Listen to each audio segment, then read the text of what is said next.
So, how's it going, Ed? Not bad. So far, personally, I haven't been affected by Trump's tariffs. How about you, Brian? Yeah, I mean, thus far, no. I'm just pulling up the chat here because we're getting started. Uh, if you want to add to the chat, we'll love to answer your questions.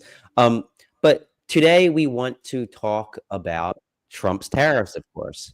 And Trump has issued these tariffs and taken them back and reissued them or changed them, and it's becoming chaotic for the markets and chaotic for the economy and chaotic for I think everyday Americans.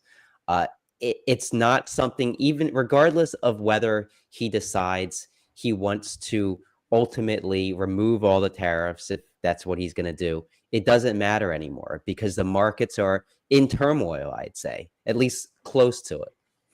Yeah, there's the people on the right who are saying that, oh, we're going to be able to raise all this revenue for the U.S. government. We're going to be able to lower taxes because of it. We're going to be able to eliminate the income tax and the IRS because of it. And they're not really thinking about this further than just the very top layer of how economics work. You know, economics is very complicated, and it's not just like, okay, this is a way to increase revenue for the US government. There's so much more to that. Like, for example, where let's say we tariff Canadian whiskey at 25%. That means that the Canadian whiskey coming into the US, we probably won't be buying as much. The importers in the US will probably be like, I can't really sell it. I can't compete. I'm not going to buy as much. So that means that imports come down. Less imports are coming into the US, which means even though you increase the tax on those imports, you're not going to be collecting as much revenue because there's not as much revenue coming in, not as many imports coming in, so you can't tax on as much. So it just creates a spiraling event. So then in order to generate more revenue, you need to increase the tariffs even more. And you end up just basically pricing all the goods out of the US economy. And then we have the retaliatory tariffs by these other countries because, it starts a trade war. So it's hurting our exporters, our farmers, our manufacturers, those who make U.S. bourbon, those who make U.S. whiskey. Uh, it just hurts everyone, and it just divides us and hurts us. And so Trump first came out and said, "Well, we need these tariffs because we need to raise revenue for the government so that we can pay off our national debt, and tariffs are going to be a great way to do that." But then, at the same time, just yesterday and weeks prior, he said, "Oh, this is all about fentanyl. It's all about fentanyl. Mexico needs to stop the flow of fentanyl into the United States. China needs to stop the flow of fentanyl into the United States. And Canada, who I think all of last year, there were 43 pounds of fentanyl that came in the United States from Canada. More actually went into Canada from the United States. That's what he's saying this is all about. How can it be about that if it's also about raising revenue? If he's going to take the tariffs off, if they somehow stop the 43 pounds of fentanyl coming in, then how are we going to raise revenue? And I think Trump is kind of stuck here because he's relying, and I think Congress, Mike Johnson, is relying on these tariffs to make up for the lost revenue from the tax cuts to the wealthy that they want to usher in, to corporations, to the uber rich. So without the tariffs, they're not going to be able to issue these tax cuts without cutting Medicaid, which they probably already had to do. But with them, it's kind of it's a lie because he's saying it's about the fentanyl. So what if Mexico stems fentanyl or Canada stops this 43 pounds? Is he going to take them off? And what does China need to do exactly? So Well, right now, like you said, the the implications of a tariff has this ripple effect through the economy, and it's kind of like a cycle, right? Because a trade war is a cycle. You put a tariff on an item, and then the reciprocal tariff comes on, and both sides, it's basically a race to the bottom for both sides. And we're doing this to our largest trade partners and some of our staunchest allies. If you count Canada and Mexico as really good allies, Canada, of course, they helped us after 9/11. I think they've lost over 110 souls in the war, basically fighting on our side for us, as well as spent $20 billion. So why are we damaging the economy of one of our staunchest Right. allies? So Brian, I think the issue is that Trump thought that the world would roll over for him. He thought that he could intimidate the world into doing more for the US. But it's not as simple as that. And I think the world is realizing it, and they're basically all getting together and teaming up and saying, no, we're not going to relent. We're going to stand stern. If all of us team up against him and say, you know what, you're going to put tariffs on us, we're going to put tariffs on you. We're going to stop selling Kentucky bourbon and Tennessee whiskey on our stores. And he's making these outrageous claims about fentanyl and about border crossings from Canada into the US. But the premiers in many of these provinces in Canada are saying, no, you're wrong, Mr. President. Actually, more migrants are coming over the border from the US into Canada, and more drugs like cocaine and meth are coming over the border from the US into Canada. We want you to do more. So it's kind of being flipped on him. And now he's kind of being forced to walk things back, right? We're saying he's saying, okay, products that were outlined in the USMCA or the USMA in Canada, those products will not be tariffed, or they won't be taxed. Not for another month, not until the April 2nd retaliatory tariffs go into effect. And we're seeing him backtracking. And the only reason he's backtracking is because he's losing the trade war. He knows that. He's seeing the stock market plunge. He's seeing job numbers diminished. He's seeing banks becoming worried. He's seeing the Fed saying, you know what? There might actually be a risk of recession if you look at some of the models that they're now pushing that showing GDP declining. So I think he's realizing that what he initially planned to do isn't working, but he's also kind of boxing himself in. Yeah, absolutely. And I think the problem is that he's giving away his game. And now China is watching this, and China's saying, why don't we just start the war? Why don't we just put tariffs on the United States before he even gets to it, and we can be ahead of it? And that's something that they could very well do. Um, let's just quickly, I want to get to some of the comments, but let's just quickly play a quick game of tariff war, right? So I am the United States. I implement a 25% tariff on everything coming in from Canada, let's say. Now, what does this do to the average American? Immediately, any product that's bought from Canada is going to have a 25% tax on it. Now, if you're selling a Canadian product, you are going to likely raise the price somewhat, right? It might not be the full 25%. Maybe companies can eat 5 or 10 or even 15% of that to start, right? But what that does to the company is that it shrinks their profit margin. And when their profit margin shrinks, they have to begin laying people off. So immediately you have higher prices, inflation, and you have less jobs and layoffs. Now, if this leads to a recession, you now have something called stagflation, which is a shrinking economy while you also have inflation, meaning that the Federal Reserve has very little they can do. They can't reduce rates because it increases inflation. Now, what this does is kind of what you saw in the 1970s during the oil embargo and everything that went along with that. You have a GDP that levels out, very slow growth, an economy that's dragging along for possibly years. Now, that's just without the reciprocal tariffs. Now, let's pretend Canada says, okay, but we're going to put 25% tariffs No, you don't on have to all products. pretend. They're actually saying that.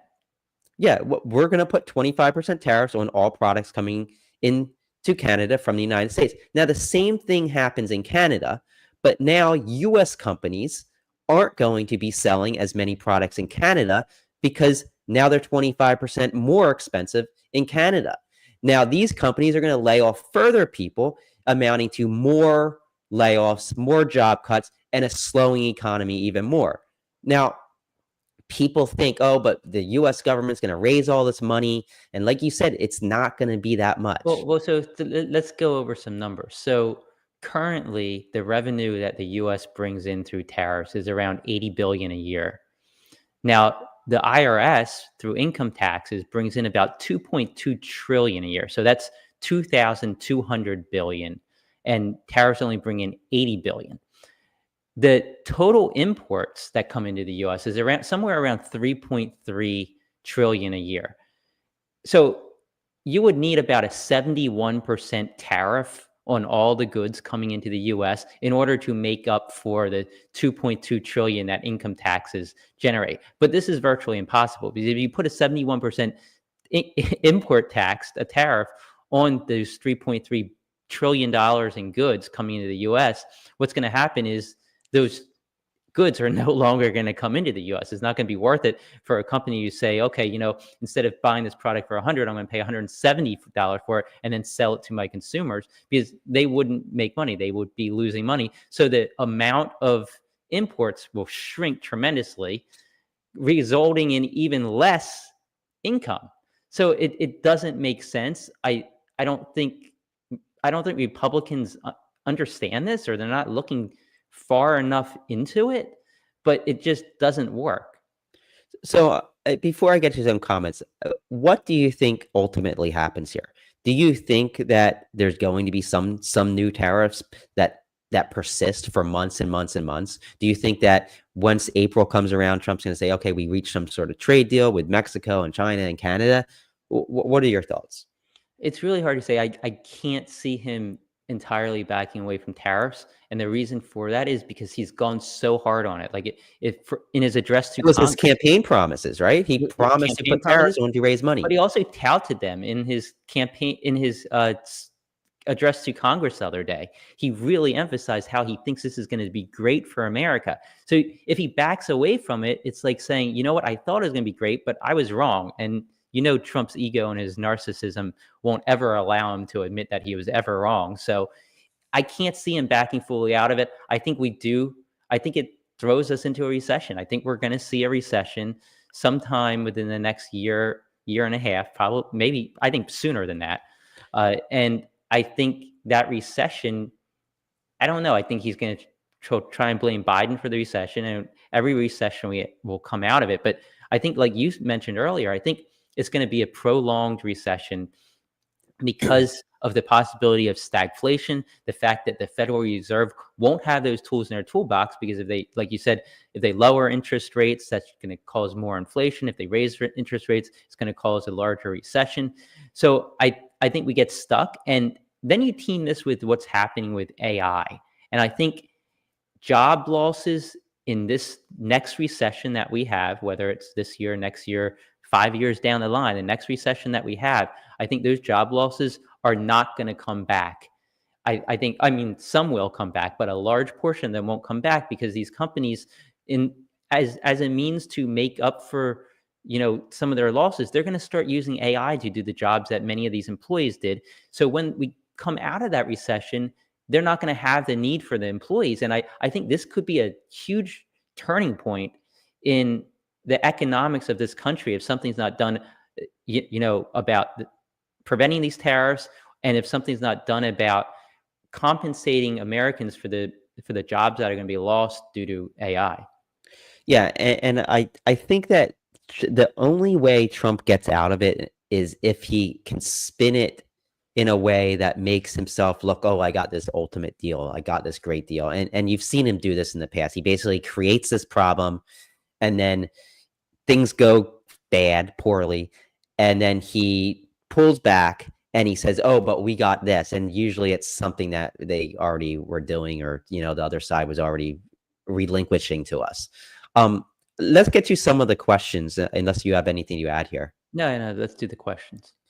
Yeah, so I'm just going to pull some up and we can just talk.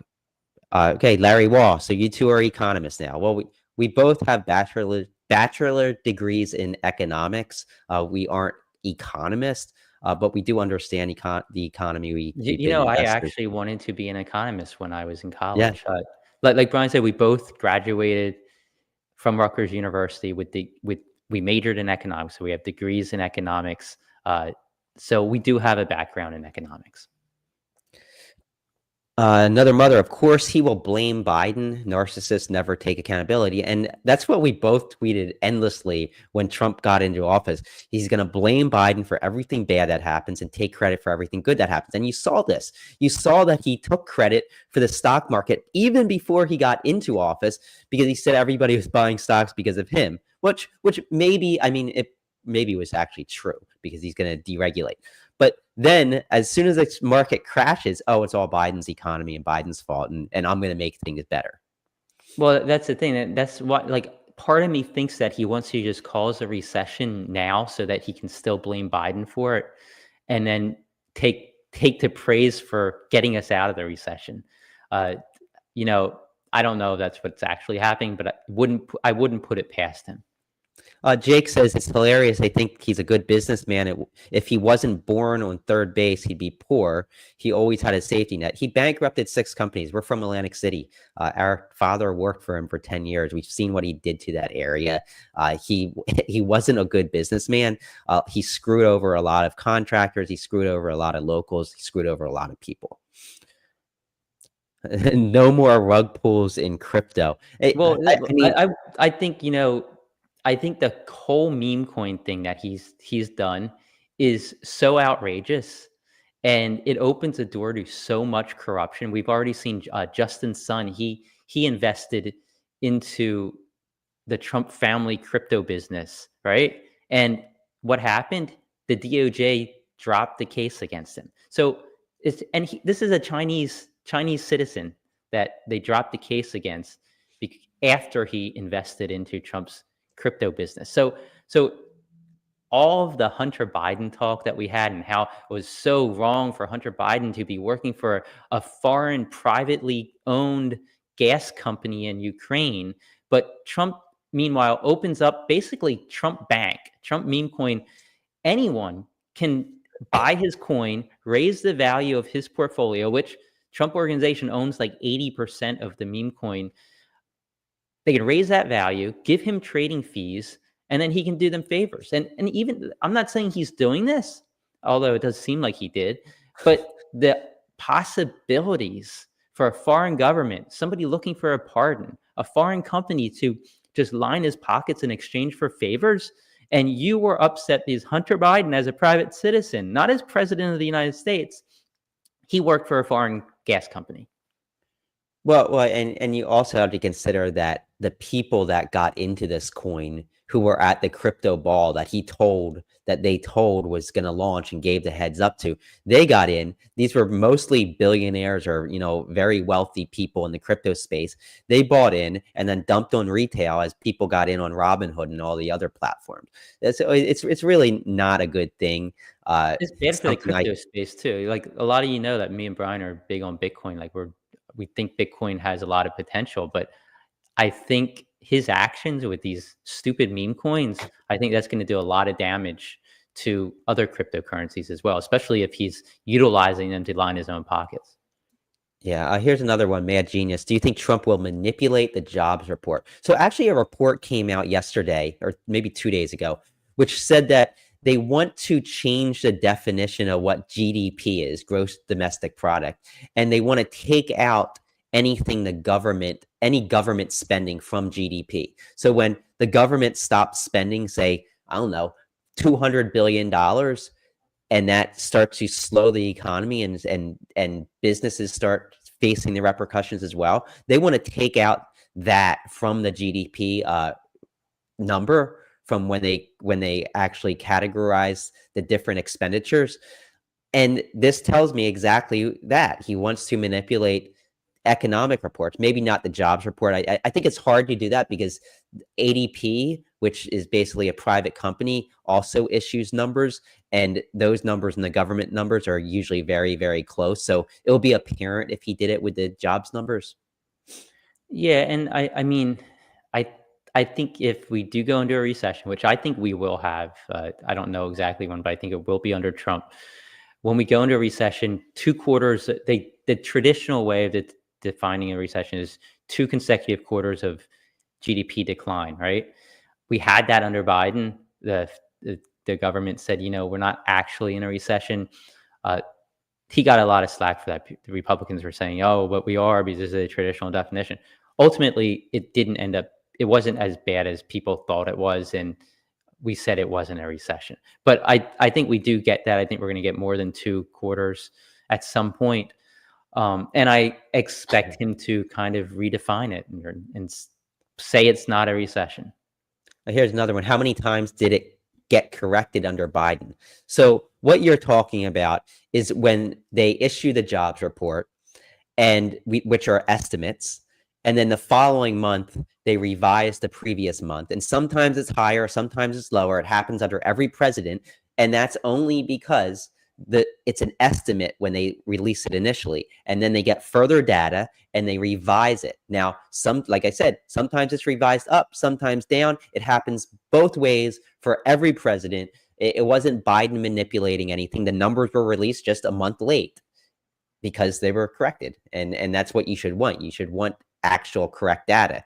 Estimates, he's not messing with the estimates. There's no evidence of that. Well, and I mean, the stock market doesn't lie, right? So if we do start seeing a decline in the economy and Trump says, oh, we're not really in a recession, or he says, these job numbers aren't right, the stock traders know, right? They're going to be selling stocks if they think that we're in a bad situation. They're going to be buying if they think we're in a good situation. So that's really probably the best barometer to tell, is Trump exaggerating here? Is one of these agencies exaggerating here? Yeah, so they say this. America First says that it was never revised up; it was always revised down. So as you were speaking, I typed it into ChatGPT. It was revised. I asked when it was jobs numbers were revised up. December's jobs additions were revised up by 51,000. That's so December, right? So after Biden was already, lost, they were revised up by 51,000. November's figures were increased by 49,000. So it could have actually helped Biden, but it didn't, and that's just because they get it wrong. It's an estimate. So I mean, you can put out fake stuff all you want and say it was never revised up, but it's revised up all the time as well. Stock market, let's see, America First stock market was at September of 2024 compared to what it is now. Okay, yeah, I mean, market's up, right? But I mean, the market's if you compare any short-term period, you could say it's up, right? You can pick your period and say over the last 4 years is up. I mean, look at the market under Biden. It went up the entire time pretty much. We had a few minor dips, but look at where it was when Biden came in office and where it was when he came out. Pretty much every president, you're going to see it go up during their 4 years in office. Yeah, over the S&P rises about 8 to 10% annually on average if you take the average over the last 80 years. So it's very, very likely that over a 4-year span, the market is going to be up, right? So from here on, it's almost certain that the market will be up higher at the end of Trump's term than it is today. Now, how much up? Could we actually look at the charts and come up with a 4-year period in the last 30 where it was down over a 4-year period? I don't think we will be able to do that. I don't think we could. No, I'll look at E-Trade right now and check out the S&P chart. Let's see S&P over the last. See what I can do all. Okay, so I'm looking at it right now. Well, I mean, it's just you're saying September 2024 until now. Yeah, it's up, but it was also up under Biden. Right now, the market's about where it was when Trump took over. So it hasn't gone up, it hasn't gone down, but it was up more, and now it's down a lot. And ultimately, I think probably if you look at it in 4 years, it's going to be up quite significantly, just because that's how the stock market works. But I do think we're going to see a recession before those 4 years are up. I think we're going to see a pretty major dip in the stock market under Trump. I mean, we can come back in 4 years and come up. And the stock market doesn't always indicate the health of an economy either. usually the market will drop before a recession, and right in the midst of the recession, it will move up because people are looking ahead. The stock market is forward looking. So if they think that we're going to go into a recession in 6 months from now, then people are selling off. Now, if they think that we're in a recession, but we're going to head out of it in the next 3 to 6 months, then people are going to speculate and buy stocks. So it's usually a forward indicator, right? Like it's speculating. Yeah, it's. I mean, the market's pretty speculative, pretty much for everything, right? It's like if you can predict things, you're going to make money. So that's what people are trying to do constantly is predict things. Yeah, and I don't want to give investment advice, but Casey said, "What should we stock up on before the tank?" So like usually when the Not stocks, investment advice. Okay. yeah, yeah, so when stocks go down, usually bonds stay pretty steady or move up. Now, this isn't always the case, but bonds outperform stocks significantly during a recession. But I mean, anything can happen. We could have stagflation where they can't reduce rates, and then bond prices also don't rise very much. The reason Well, bonds and go like up, we don't like it's hard to predict, right? Like maybe this is just a warning right now, and maybe a recession doesn't hit for another 2 years. yeah, So all the money that you would have lost, you could have been making in the yeah, meantime. So it's like timing a recession, timing that a stock market collapse or crash or whatever you want to call it, a dip. It's it's very difficult to do. yeah. But you About have to know that Warren Buffett has a lot of money on the sidelines right now. Yeah, about I guess it was 4 weeks ago, I pulled out maybe about 35% of my stocks and I put them into bond funds. So I still have a bunch in stocks and I also have a bunch in cash, but you got to kind of figure out where you think you want to be. I want to have cash on the sidelines, and when things start picking up, and for when I start seeing signs that hey, things aren't so bad, we're gonna head in a better direction. But right now, uncertainty is kind of a spiral, right? So that uncertainty in the markets are causing people to feel less wealthy. My stocks just went down a bunch. I'm feeling less wealthy. I'm going to spend less. I got to Well, cut back.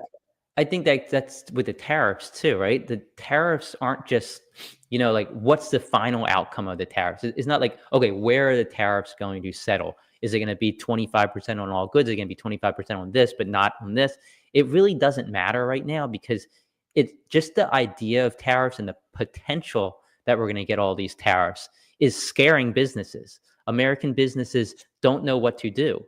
They don't know if there's going to be retaliatory tariffs in the long run. They don't know what to do. Do we hire more workers? Do we make more products? Do we import more products now, or do we wait? And they're all scared, so they're putting their money on the sidelines right now. They're instead of hiring employees, they might be like, let's wait this out. Let's see how things go. Uh, is he going to tariff us? I don't know yet. So it's scaring people. And then in the meantime, you have our allies and our trading partners in Canada and Mexico and China and all over the world who are saying this sucks. Like America's trying to screw us over. Let's just not buy American products anymore. So even if those tariffs are dropped, there's still going to be that attitude. Canadians saying America's trying to screw us. I'm not buying their products anymore. We're already seeing it. Canadians are becoming much more patriotic. They're waving their flags. We're seeing Americans' homes getting vandalized in Canada. And Well, well, I mean, well. So here's the thing. So, like, even if he took the tariffs off tomorrow, he's threatened to basically annex Canada and make it a 51st state. There's so many Canadians, and I know a lot of Canadians. A lot of them actually live down here in Southwest Florida.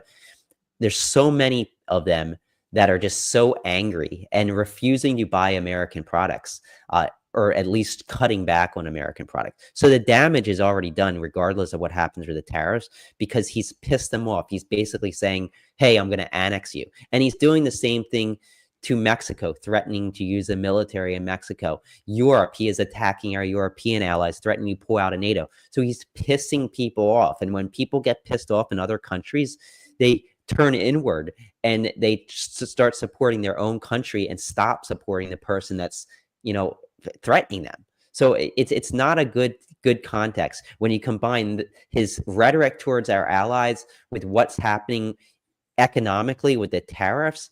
I mean, it's a recipe for economic disaster in well, my and opinion. I mean, you throw Ukraine on top of that. There's so much uncertainty around that as well. And I'm trying to understand what do Republicans think about the fact that he's retracting some of these tariffs like 2 days after he put them in effect without getting anything in return. He's just Right. retracting them. Is that a failure on his part? Is he admitting that he's wrong, or is this like I'm gonna guess what you're 4D gonna chess, say? Ed. 4D. 4D chess. Yeah, he's playing 4D chess, but 4D chess doesn't cause the stock market to crash. 4D chess doesn't result in businesses being scared and people losing their jobs. So here's America First said, why is it okay for Canada to tax our dairy up to 270%, but not for us to do it back? So as you know, there are tariffs, strategic tariffs that countries put on other countries based on their own economies. We do it, Canada does it, every country does it. We're taxing many countries more on certain products than they're taxing on us. Now, this was actually this 270% tariff, I believe, correct me if I'm wrong, was actually part of the USMC deal that Trump signed his last time in office. So he signed this deal that said this is okay. So I don't understand. He's using this as an excuse to say, oh, we got to have eye for an eye tariffs. But at the same time, we're doing the same thing, not eye for eye tariffs to other countries. Okay, so the tariff, I did some research. So Canada does impose this 270% tariff on milk, 245% on cheese, 298 on butter, but it's not, it's only over a certain limit. So certain quotas of these dairy products can actually be imported at zero tariffs. This is just to make sure that there is some demand for Canadian dairy products. And like you said, Brian, they were put in under the USMCA, the deal that Trump said was the best deal ever for the US. So now he's claiming that it's not, and now he's claiming that he's backtracking. Again, Trump is basically admitting that he was wrong. Well, and America First, I appreciate that. You're not in a cult and you say things you disagree with Trump. I wish more people were like that.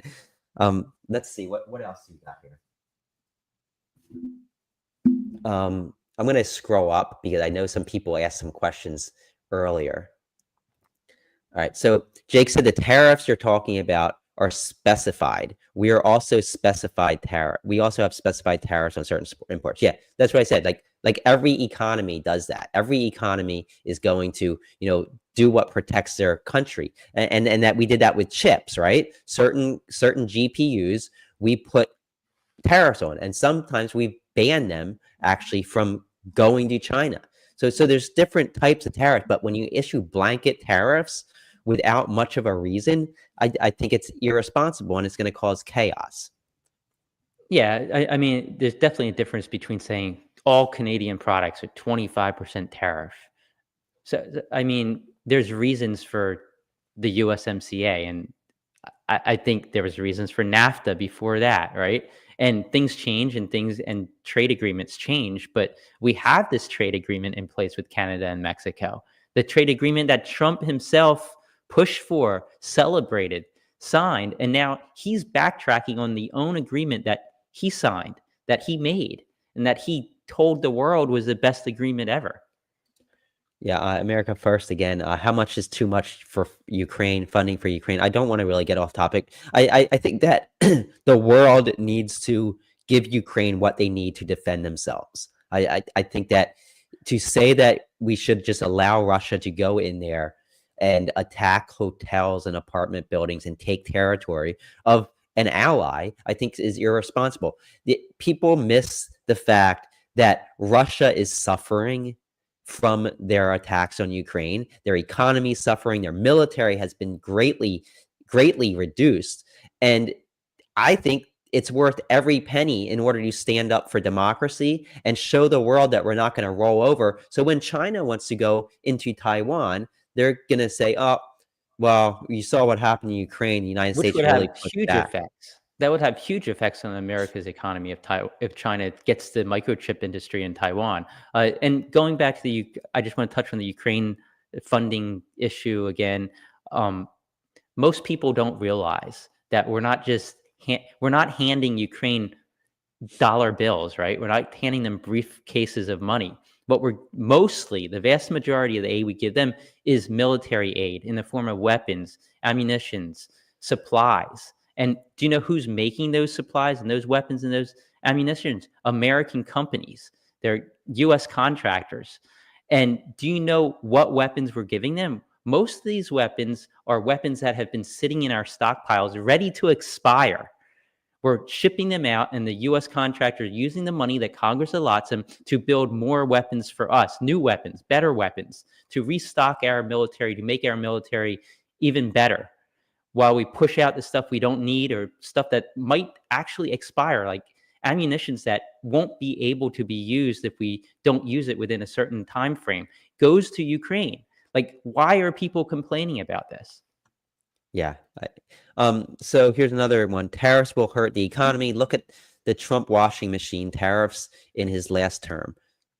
American products increase prices because it's a free market. Yeah, I mean, tariffs are a tax on the consumer. I mean, it gets almost all passed on to the consumer. And what doesn't get passed on to the consumer hurts American companies because now they're having reduced profit margins. And they usually have to lay off, which hurts the average American who's also a consumer. So 1930, we were just, the Great Depression started around 1928 or so. We were just falling into, getting this recession. It's looking really bad.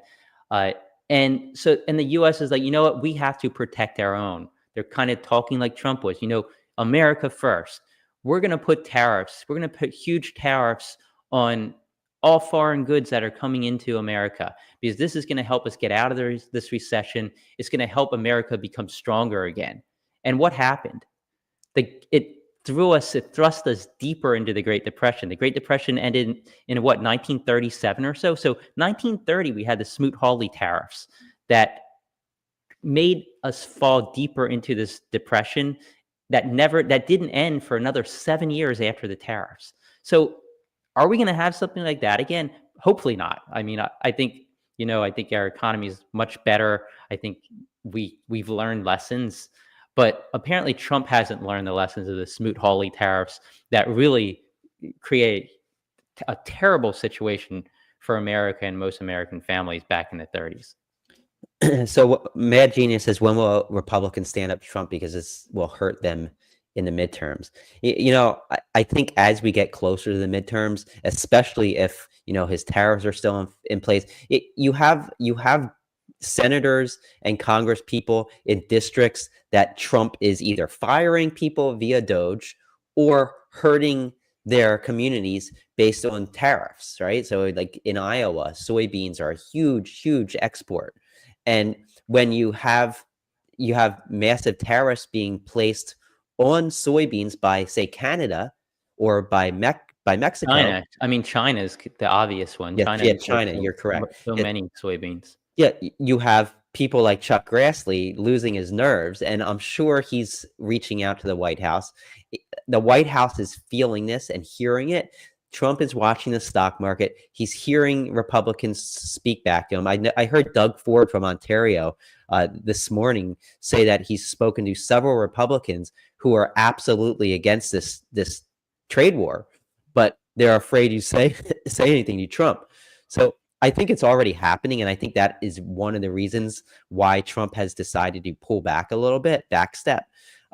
I think as we get close to the midterms, it's going to be so much more important. Republicans really need to keep both the House and the Senate if they want to continue to push Trump's agenda. And I think it's going to be a very difficult election for them if we can go by what's happened in this first month and a half. Yeah, Americans mostly vote on how they're doing financially. I mean, I think that's why Biden lost the election. The main point that Republicans ran on, and I think the main reason why Biden lost so many of those voters who he won over the first time, is because of inflation.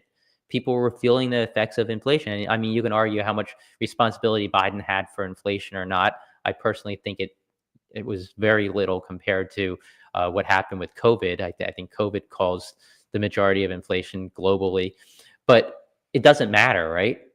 People are not doing well. People are struggling. They're going to vote for somebody better, and the same thing can happen in the midterms.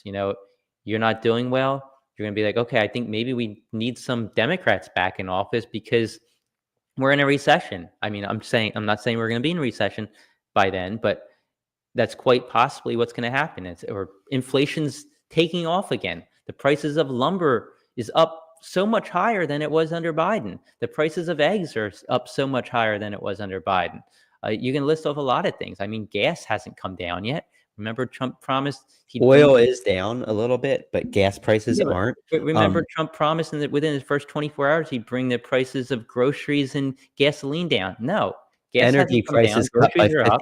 50%. Energy prices cut by 50% in the first year, he promised. Yeah, definitely not happening. The one thing that could reduce oil prices is a recession, right? If we have a recession, then that's going to be what Trump supporters are going to say. Oh, but he got oil prices down. No, that's because the economy's slow and we're using Well, less oil. maybe there you go. Maybe that's the reason why he's trying to cause a recession, so he can keep the campaign So promise, right? So non-controversial says, I hope this isn't controversial. It will hurt the American economy, no doubt. However, will hurt Canada and Mexico even more. Eventually, all this will end in a trade agreement of some sort. And I agree. I think that this will end in a trade agreement. But at what point? Will this be a year from now after Trump has destroyed the economy that has been actually one of the top economies for the last few years?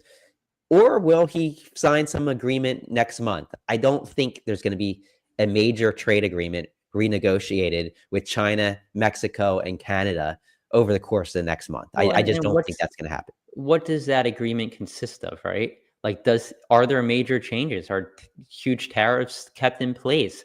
Does Trump kind of retract all the tariffs and just kind of play it off as a win? I mean, who knows, right? But at the same time, I think Trump promised tariffs, so he has to keep them in effect, or otherwise he's kind of backtracking on what he said he was going to do and what he said was going to be good for America.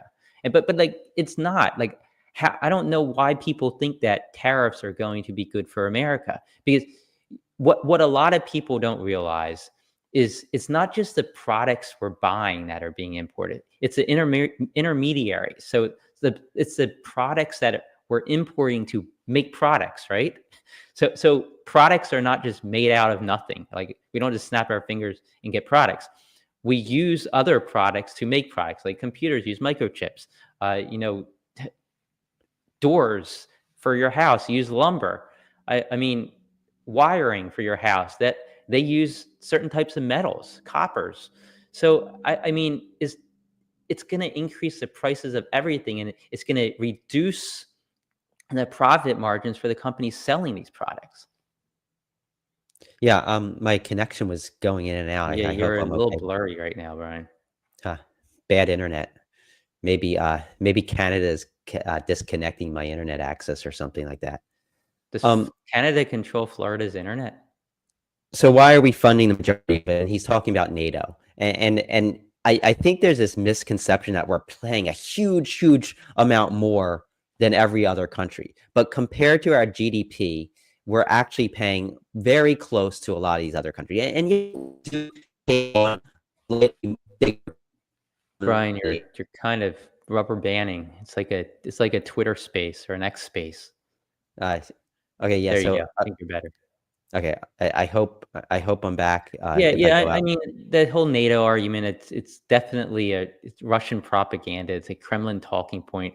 Obviously, Russia wants the U.S. out of NATO. Obviously, Russia wants to weaken NATO because a weak NATO, a U.S. out of NATO, means that they're stronger in comparison to their adversaries, right? So that's exactly what Putin wants: is Americans to become weary of NATO.